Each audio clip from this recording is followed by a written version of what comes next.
Shadow of the Colossus. What an interesting and fantastic game. A beautiful world and amazing giant creatures. Oh my god, what is that? What the fuck? EP1 here, and just real quick before we continue on with the video, this is the very first episode of the Nerd Talk Video Games. This is a series that just allows me to talk about video games, give my opinions, reviews, and stuff, and there's going to be other things, other topics, but a majority will be based on video games, and it will be on this channel. I'm thinking about making another channel for some of the other stuff, so keep an eye out for that.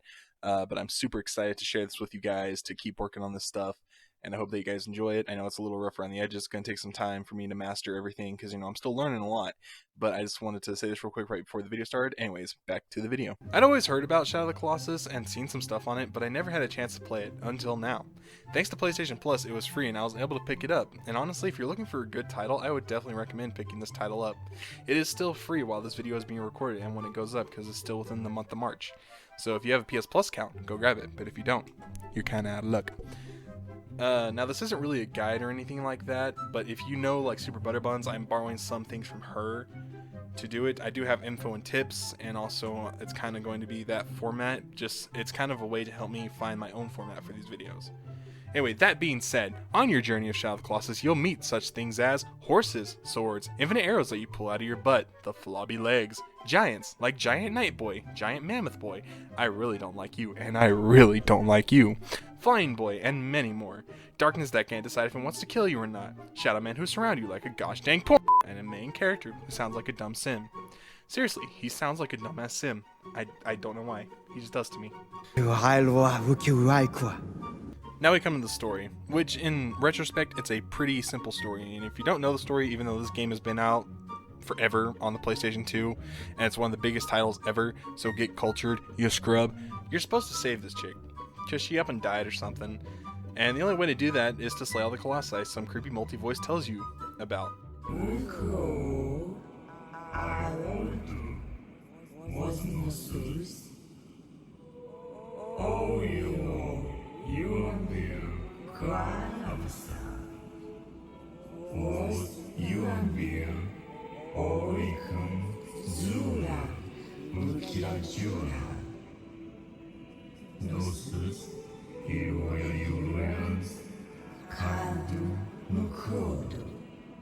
But the voice warns you there will be a heavy price to pay, but your character's like, yeah, it doesn't really matter, let's go slay some shit.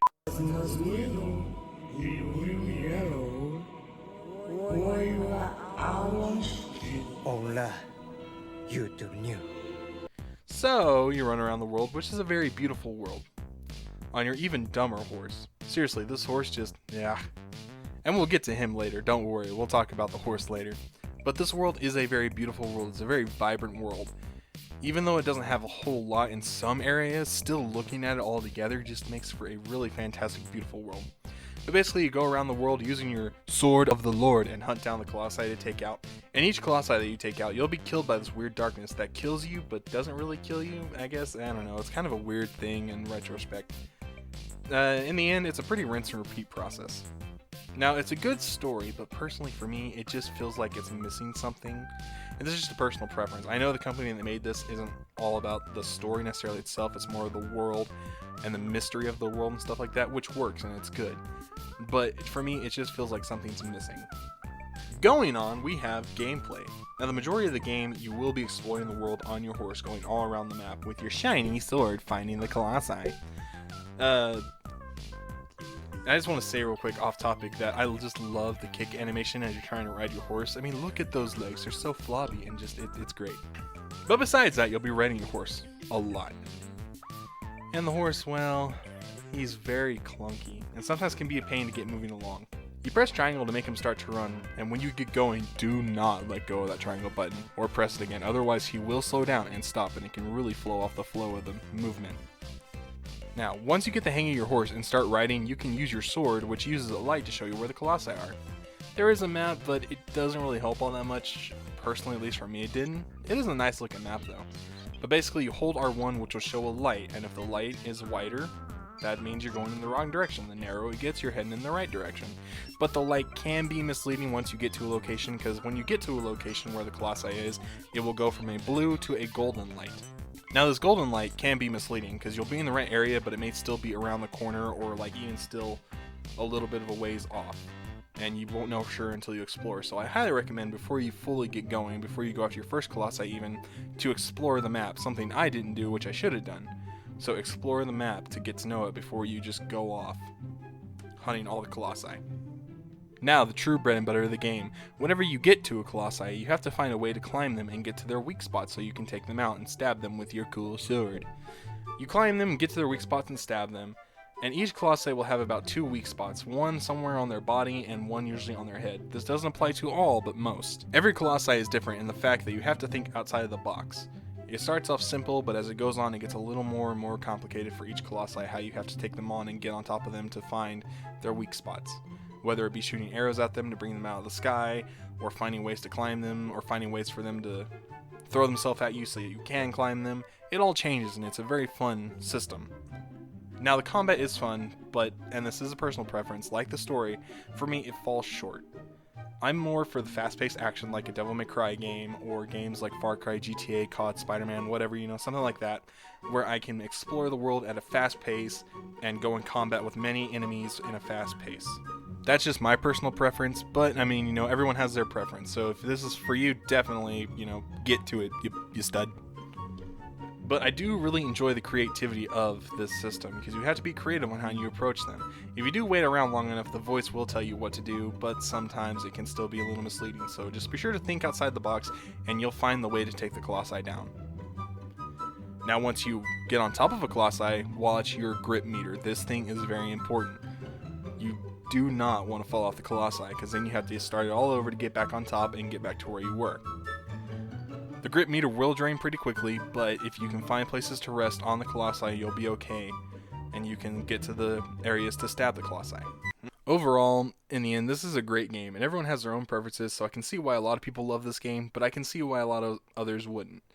I fall kind of in between. I do love the game, I think it's very fun, but in the end, it's not my personal preference to play like every day. I do enjoy it, and hopefully you guys will too. So, with that being said, I give this game a rating on a scale of 1 to 10. I give it about a 7, maybe 8. Hey guys, I hope you enjoyed this video, and I just want to say this before the actual end. I know it's a little rough around the edges.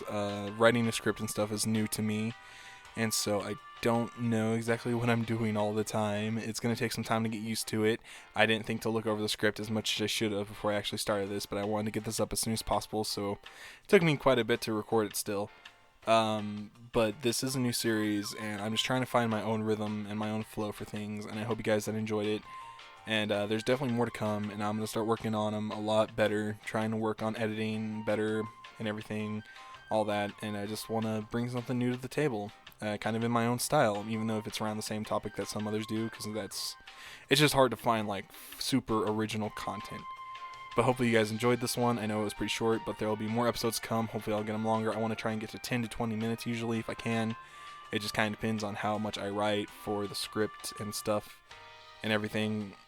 And also I'm learning how to work with the script. Even though I'm an actor in college and in theater and stuff, when it's a script like this, it's just a very different type of script.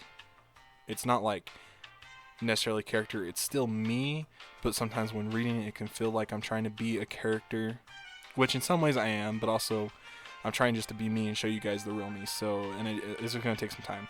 But I hope you guys enjoyed, and I will see you guys here in the next one. Thanks so much for watching. Kiss your head when you cried for me. Hold your hand while the pain was over.